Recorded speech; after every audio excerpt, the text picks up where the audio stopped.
Well, hello everyone. Thanks again for joining us. My name is Luke and I'm a member of the business growth team here at Woodpecker. And with me today is Margaret Shikota, who's the head of customer support and a lawyer specializing in international and European Union law. So thanks for joining us. Thank you, Luke, for the invitation. That's great to be here today. Okay, so we're going to get started now on our webinar. Let me just get the presentation out for you. Okay, so this is our second webinar on GDPR. And last week we talked about some of the basic principles of the regulation. Today we will focus more on email outreach and in email outreach in light of GDPR. And we'll talk about email marketing as well as cold emails. Margaret will give us more practical tips on how to make your emails GDPR compliant. One more thing important to note here is please do not treat this webinar as legal advice. We want to explain to you how GDPR works and give practical examples to give you a better understanding of it. But remember, each company works in a unique business context. So if you have any unique questions, you need to speak with a lawyer and ask them specific questions about your case. So let's get started with our questions. Our first question is about email marketing. What does GDPR say about sending emails? Well, in GDPR, the first important thing to notice is that GDPR was not made to regulate email marketing. So if you get an impression that something is blurred or not necessarily set straightforward, that's actually great understanding because there is no definition saying you should, for example, run your campaigns in this way. So basically there is no set definitions. What GDPR regulates is data protection, and of course it's hard to imagine any marketing strategy without processing data. So we need to just see and know that the balance is in a slightly different place. So it's not the question which may be 100% be answered if our email strategy is right or wrong, but it's the question of how we use and enter data in our, for example, email marketing strategy or any strategy actually. Okay, so if I collect email lists and I'm located in the EU, I have to be GDPR compliant, right? Yes, this is basically the territoriality principle. If you want to look into the own text of the GDPR, just go to Article 3, you will find more details there. But just to give you the notion, it's the core element is being either on a territory of EU, so I'm located here, registered here as a company, or I'm processing data of EU citizens. So basically you need to see this distinction that if you are located outside EU, so you may claim that it's not applicable to you, but your target is in Europe, you should actually obey GDPR as well. Okay, so now let's discuss how GDPR affects email marketing. If I have a form on my website that connects people's personal data and email addresses, are there specific requirements it needs to meet? Yes, definitely. Here it's important to differentiate that we are talking about two different branches to some extent, because on one side we'll have a marketing thing, so like cold emails, and on the other side we'll have more classic understanding, so email marketing in a sense more of newsletters. So please remember to treat those two. Of course the requirements are the same, but in case of newsletters it's easier to imagine that we have opt-in lists, and in case of cold emails it's not the classic understanding. So what you should remember to do is the information obligation, which is in your formula or in your registration process. So describing is briefly, just remember to collect data, only those ones which are necessary to you, and to limit the access to those data in a way which is actually doable for you, and also to inform who you are, how you process data, to what extent, and what is the potential limitation for the process. So my next question is, would I not be able to collect data for later now? Well, the question is, what do you mean by collecting data for later? Because if you just assume that you can get unlimited access to any data and just keep them because maybe in the future, in a month or a year or just time which you cannot foresee, you will be able to use them, that's not necessarily something what is in line with GDPR, because there are some simple obligations. So you need to inform the person, so the data owner, what is the main purpose of keeping the data. And it's difficult to do it if you don't have any plan to use it. So collecting data for later, if you don't inform about it, is definitely not the best idea. Of course, you can do it if you assume that you will inform in the communication, the first communication, or while obtaining a consent from the person. If you decide to go for opt-in lists, that I'm collecting your data because in 1 month or 1 year, I'm planning to run a campaign, which may be interesting for you because whatever reason you can present out there. So it's actually more on the side of what you inform about and can it be legally justified, not just one or zero answer, yes, I can collect data for later, or no, I cannot, because simply there is no enough practice to be able to say it just if it's black or white in this case. So could you tell me a little bit more about email marketing messages? Are there any obligatory elements in them? Well, yes, definitely you should inform the person what is the purpose, so how it happened that the message is there, and why you're collecting the data, why you're obtaining them. The next important thing is time limitation.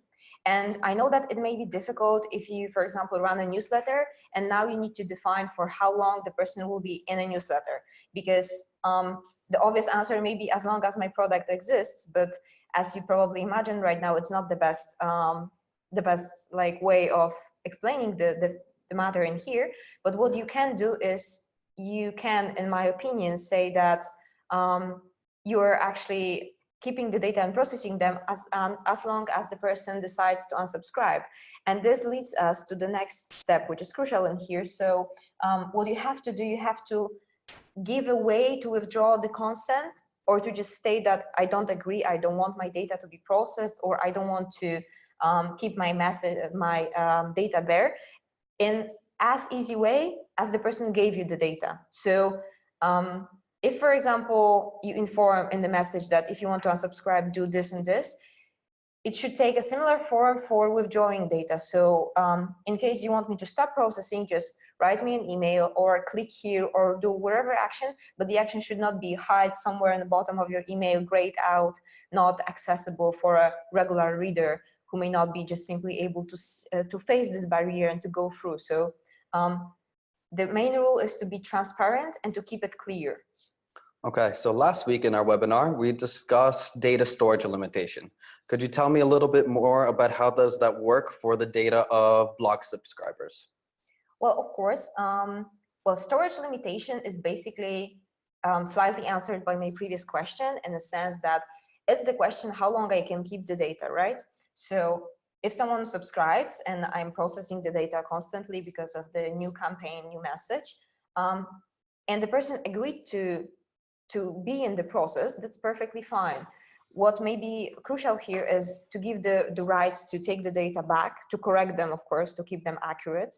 And unless my strategy changes, so just as an example, if I'm making one product and my newsletter concerns this particular product, and the person decides, yes, I want to be updated about product A, but then I'm just done with my strategy of business and I'm starting to do something absolutely new, and I don't have product A anymore. I have right now product B, which is not even close to what was previously there. It's very, very difficult to keep the storage limitation fine and just transfer this prospect database to the other product and other newsletter, because they agreed to one thing and right now you're just selling something else. And actually the only thing which is in common is that you are the owner. So basically from the perspective of data owner and of a regular person, that's something absolutely different and not something what they gave a consent to. So in this field, I would say that storage limitation remains as long as the person feels fine with being somewhere. The person does not withdraw from the list or just clearly informs you that it's not just withdrawing, it's even data deletion. And yeah, as long as you keep it coherent with what was consented beforehand. Okay, so my last question about this is, how does storage limitation work for my former customers and my current customers? Like, how long can I keep their information for? It depends what connects you with the customer, because here is actually most of those questions are questions, do I have legal ground? but just people name them differently. So you need to understand that there is no state time. For example, if your agreement expires or the person withdraw, I can keep data for 1 month or for 2 months or for 2 weeks. There is no paragraph which just informs you about it. So what you can do to be okay and to be safe in a legal sense, you may firstly ground it on what you've said. So even if you did not inform the customer at the very beginning because there was no GDPR, you can do it still right now. So you can just send a campaign informing about some storage limitations, and that you will keep the data for example, 2 months after expiration of your agreement, because it's your obligation or because it's necessary to perform some duties after the agreement expired. And it actually answers the question concerning former customers or former subscribers. And in case of the question concerning current, it's just exactly the question of what you've informed about, and if the consent is still there, so person did not decide that I just want to take my data away. Okay.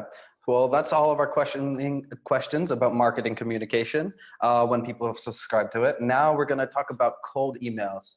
Could you please tell me, can we still send B2B cold emails to people in EU companies? Well, that's actually one of my favorite questions, because there is like a big boom that either cold mailing is dead already, or I've even heard some voices that sending cold emails should not be legal, but actually sending all marketing communication is not legal. And like, I just wanted to focus on one thing, that really when they made the document, it wasn't like just European Commission and, for example, 6 guys sitting in one room and stating, okay, so what's the plan for today?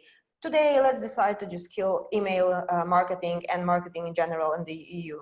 I mean, looking at the focus of EU to support and to ensure development for small and medium enterprises, the focus was absolutely in a different place, in a place that people don't feel safe with their data and they don't feel okay about it. So the thing is that, yes, we can send B2B emails because that's an important part of marketing and we need it to be able to grow our business. But what we need to remember and adjust is the way we are doing it. So we are right now entering into the time when the quality is more important than quantity. And actually, I believe, and from our experience as a company and as a people interested in marketing, that was actually always the rule. So it's just a small trigger which may push you in the right direction. And I think that you will feel way much better thinking about GDPR in this way than just looking at it as a force which will make you to do unnecessary changes, which will just lead you out of nowhere to the darkness of blurry statements which are included in the act. Okay, so that means that precise targeting has become much more important. Can you tell me what happens to buying lists now? Well, first of all, we need to be aware that when you just, let's think about our own data for a second. How it feels that you think that someone bought your identity somewhere. I mean, it's not, at least for me, I don't feel comfortable with thinking that any corporation in the world can just go to the other and ask about my data and they are just taken away out of my knowledge and I can't control it. So, I mean, buying in an illegal sense is not something what is acceptable right now. And what changes and brought our attention to the issue is that now we can penalize it. And I think that this is why most of the people got interested in the field.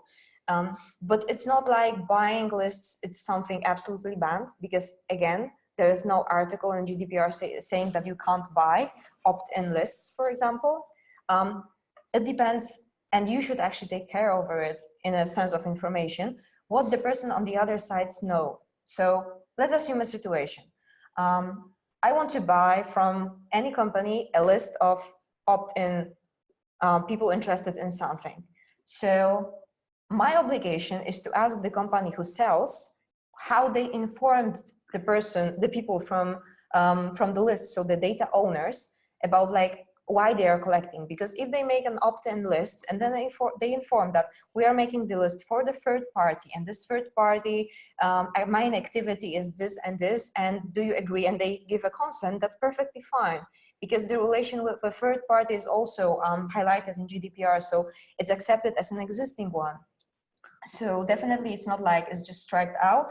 Just remember that it's your obligation to check, or at least try to check, if it was obtained legally. Okay, so now I have a question more about the content of the email.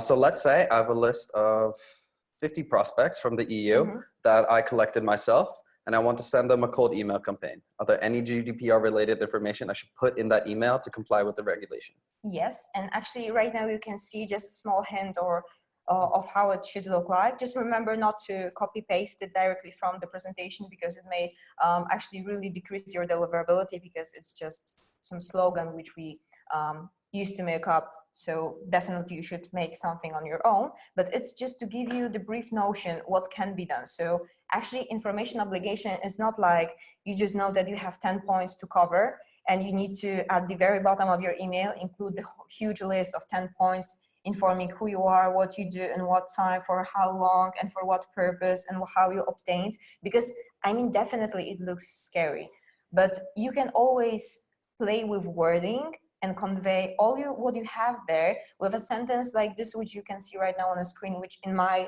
opinion looks way much more acceptable for the person who gets the message. Also, if you still feel that there is something to add, or you just can't put anything what you want in there, you can make a link to your, for example, terms of service. And that would be great if in your terms of service you can provide, for example, GDPR compliance section to make it even more accessible for the people from outside to check, okay, what they did and how they work and what is their approach toward GDPR. So as a workaround, I think that that's a way you can apply.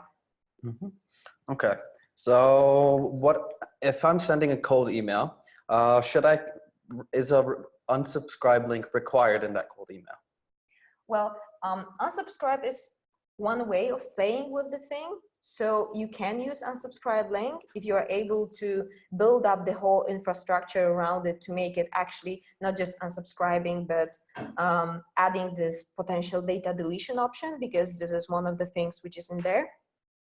But it's not necessarily the link. So if, for example, someone subscribes via email, you may decide to make the way to withdraw the consent in this form. So you may just simply make the statement in a signature, or just below your signature, or in the content of your email, stating that your data are processed in this way, and if you want to withdraw, just contact me via email. So just small bottom line added to the previous slide.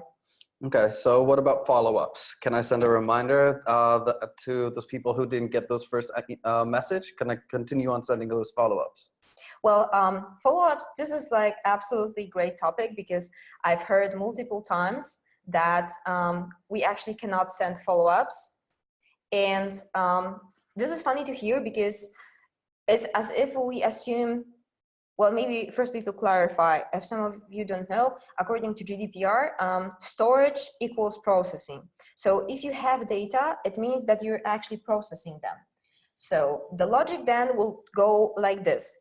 I have data, so I process them already. I've sent first message, so I'm processing again. And then I'm sending follow-up.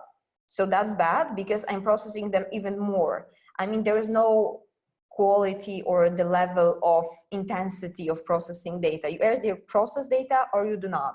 So if the storage is processing, and you definitely need to have data to send a follow-up, it's nothing new in here. What you should do is you should include an information in the follow-up that you can withdraw in this way. So the same process, but not only in the first message, but in each message. So making like unsubscribe, GDPR unsubscribe infrastructure in each follow-up. And you also need to remember about this common sense idea behind GDPR. So if you process data, so you send, for example, 5 follow-ups, and the month is already gone, and you get no answer, probably this is time to start to think that you should delete the data, because you don't get any positive feedback from the other side. So just as a side note, 30 days, it's our assumption of what is safe, but it's not like it comes from any legal regulation. So you can define it on your own, and you may have your own opinion according to your national legal system or your experience with your field in which you're working. So just to give you a notion that 30 days, It's something, something what we understand as a safe time, but you may take it differently. Okay, so 30 days you say. So if I had a list of 100 prospects and I sent them a cold email, so we would say 30 days is the limit of how long I should keep those prospects for, especially if they didn't respond.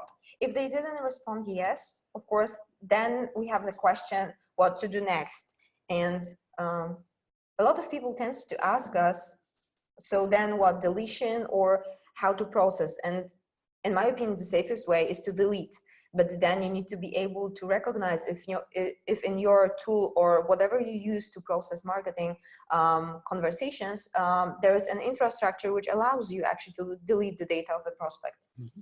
Okay, so now I just have two more emails for us to wrap things up. What are the most important rules to keep in mind when sending email marketing messages to my list of subscribers? Okay, so in case of email marketing and in case of any data processing, you can trace back just the core elements. So let me start with this, what is common and what is general and what should always be there. So the limit, so storage limitation or limitedness in the sense of what data you collect. So simply, if you are planning to add newsletter and you want people to subscribe on your webpage, do not ask them for data you don't need. So do not assume that maybe it will be needed at some point, because it just opens the gate for a violation or for mistreatment of data in a sense which you will not be able to control. And remember that responsibility is on your side. So you are actually protecting yourself at the first place, but you need to look from the perspective of the individual who is owning data. So do not get data which you don't need, even if they are important or from the external perspective, it may be justified. So they are adequate, let's say. They may be not relevant for you. So then just don't take them. Inform about things. So inform who you are and how the person on the other side may access you. So how to say that I don't want you to process data, or that I want to correct my data. And give the way to opt out. It may be unsubscribe link if you are able to do it. It may be just a statement that if you want me to delete your data, just send me an email via an email address. Okay, so we'll go on to the last question now. To sum things up, could you tell me about the rules to remember when you're sending cold emails to be GDPR compliant? Definitely.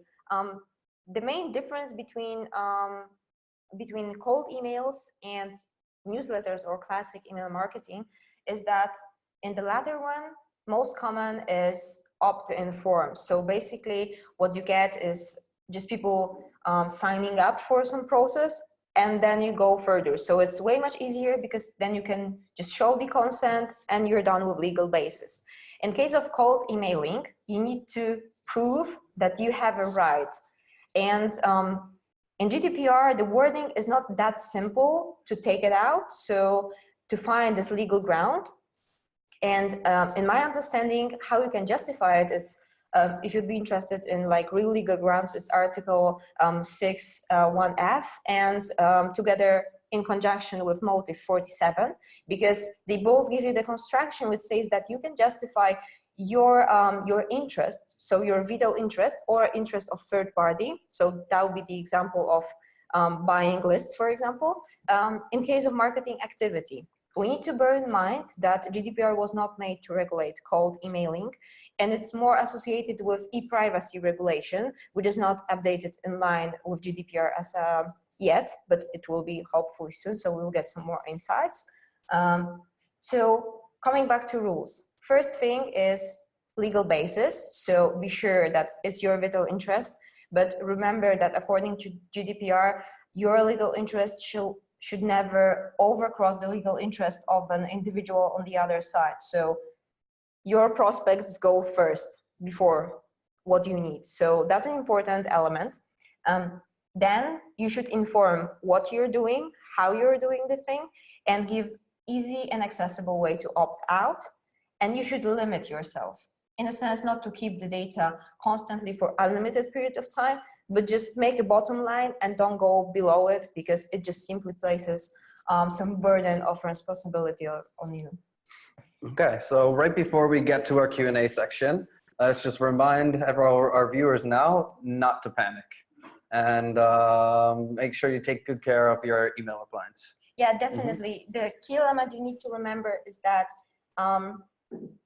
right now we hear a lot of things and statements which are very judgmental and says as things how we should make the things working. Nevertheless, there is no one clear way how to make GDPR compliance work. So if you read the text or you just read an interpretation or just have your own thoughts about it, try to make it as much clear, transparent, and accessible for an individual as you can. So just don't go somewhere where you're taking actions which you cannot justify. So So just try to think in a constructive way, and the easy experiment to do is always think how you would feel as an individual, and does this action gives you as an individual control over your own data. And if you take this approach, it becomes way much more easier to think about your, for example, privacy policy in a company or security of data or making any further action, because GDPR was made in a way that each small or medium enterprise, assuming that we are not processing sensitive data, should be able to take steps on your own to make the GDPR compliant policy. So it's not something what is not accessible for you. It definitely is. You just need this common sense and understanding of how to proceed with some things concerning data protection. Okay, thank you very much for answering all my questions. Now it's time for some questions from you. We'll go into our Q&A section now. Okay, so we're going to get started with some questions now. First, we have two questions from our last webinar that we wanted to answer for you now. The first question is, what about my current list? Should I remember my list members? Should I remind my list members that they are on my list, and that should I continue to ask them again for their permission so I can continue sending them emails? That's a very good question, because it's often asked among the discussion about GDPR. So the first key element is that how you obtain the consent. So if you've informed the prospects about, for example, like all GDPR requirements, so how you process data, for how long, and what is the purpose, and who you are, and so the consent was given in a GDPR compliant way, that it's not necessary. But if you want to be sure, so just double check, definitely sending additional message to opt in again in this form is something desirable and making you safe. Just to quickly summarize for you, what kind of consent is GDPR compliant? Then the basic is that the consent needs to be freely given and specific. So the person needs to be aware what they are agreeing about, and that they are doing for this particular thing. So not for anything at any point at the time of your activity, but just this specific action.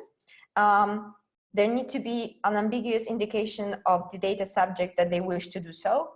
So basically, it's not like conditional, you will give me this and I will give you that, just free statement that, yes, I want to be, for example, a subscriber of your newsletter or any other activity.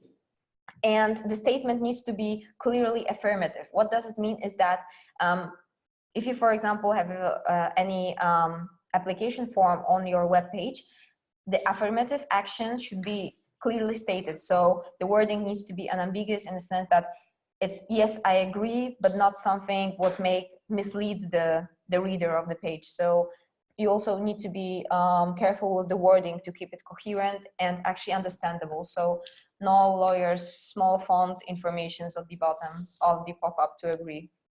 Okay, thank you very much. So now our next question is, with GDPR and cold outbound emails, I understand that you have to remove a prospect's personal data after a set time if they don't respond. Let's say 90 days. But what happens if you remove them completely, rather than just setting an unsubscribe tag as they do now, as it will be difficult to know if you reached out to them before? That's actually a great question, and it's slightly difficult because at that point you are fully dependent on the way the service you use is actually shaped. And this is a question mostly asked, for example, by our customers, so by Woodpecker users. And right now we are at the stage of working on an absolutely new workflow behind the app, which may help you to delete prospects, but keep the information in the backend of the app that will allow you not to contact them in the future. So if you doubt at any point what will happen if you just delete the prospect or the email address from your system, but you don't want to contact the person, your service provider should be the one responsible for ensuring your possibility, because if there is no option in the system, you simply cannot do it. So right now we are at the stage of working on it, and we hope to update you soon about what we've managed to update in the system. So, but definitely some great things will be there. Okay, so now questions from our attendees. The question is, which GDPR article is about legal bias? Basis. Basis. About legal basis, you can go to Article 6. There you have a whole catalog of legal basis to process, and then it depends what is your purpose. In case of marketing, you mostly may focus on motive 47, because if you read GDPR, you'll see the very extensive motives. Motives is the part at the beginning, so not articles, but what is beforehand, to give the whole notion of the understanding of the acts, and some slides guidelines for the interpretation. So then motive 47 in the case of marketing actions, and Article 6 in case of marketing actions, it would be Article 6(1)(f), and general legal basis Article 6. Okay, so I have another question. So does GDPR apply to companies registered in EU, not companies outside of EU who accept registrations or users from the EU? The question is what kind of data you process. If you are at the territory of EU, you are bound by the territoriality factor. So the fact that your company is registered on a territory of European Union makes you under the obligation to obey this law. But if you are outside EU, but you are processing data of EU citizens, you are also bound to obey GDPR regulation. Okay. So now our next question is, can I use data from tools such as Hunter? Well, in here, this is the question of what is their policy towards data protection, because we are actually unable to state if the process they are choosing data is GDPR compliant or not, because usually only the owner of the tool is able to decide upon it. But if you doubt, but you would like to be sure that you're GDPR compliant, the best way, and also this is the way we are making up with the problem, we are contacting the tool and asking how is their GDPR protection and data protection policy prepared, and how they work with this, and they should be able to ensure you with the information if the process behind their activity is GDPR compliant or not. Okay, so just one last question. That we'll take care of today. But if you want us to answer your questions, don't worry, we'll be able to email you after this webinar with the answers to your questions. So don't worry, we'll answer everything. So now a question is keeping lists of contacts in Woodpecker making me the owner or processor of the data? Or is it just for internal databases? That's a very important question, because the relation is to some extent both sides. If we are talking about data of your prospects, then you are the owner of the data and we are your processor. So you are responsible for administering the data, and this is on your side because you are the person defining the purpose, extent, and time of data processing, and we are just providing you a platform to make the process happen.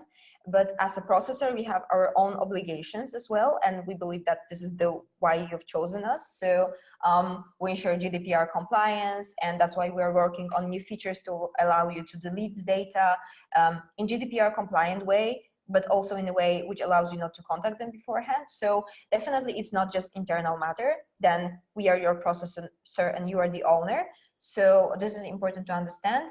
The situation is reverse if we are talking about a relation between you and us. So you as our user, then we are administering your data because we have a duty to send you invoices and any updates or informations to allow you to use the service. But in the relation, your customers, you and us, you are the owner, so you are making the decisions about how the process will look like, and we are just processor. Okay, thank you very much, Margaret, once again for answering all of our questions. So our time is up for today. I hope you guys have got some useful tips on how to make your email outreach GDPR compliant. There is still some time until May 24th, so please make the necessary changes to your campaigns. And also, if you are in need of any more information, please visit our blog for some more answers and examples. And on April 24th, we'll be hosting a webinar on GDPR in Polish. If you're from Poland, please join us. Thank you all today. Thank you, Margaret, and hope Thank you you all very have a much. nice day.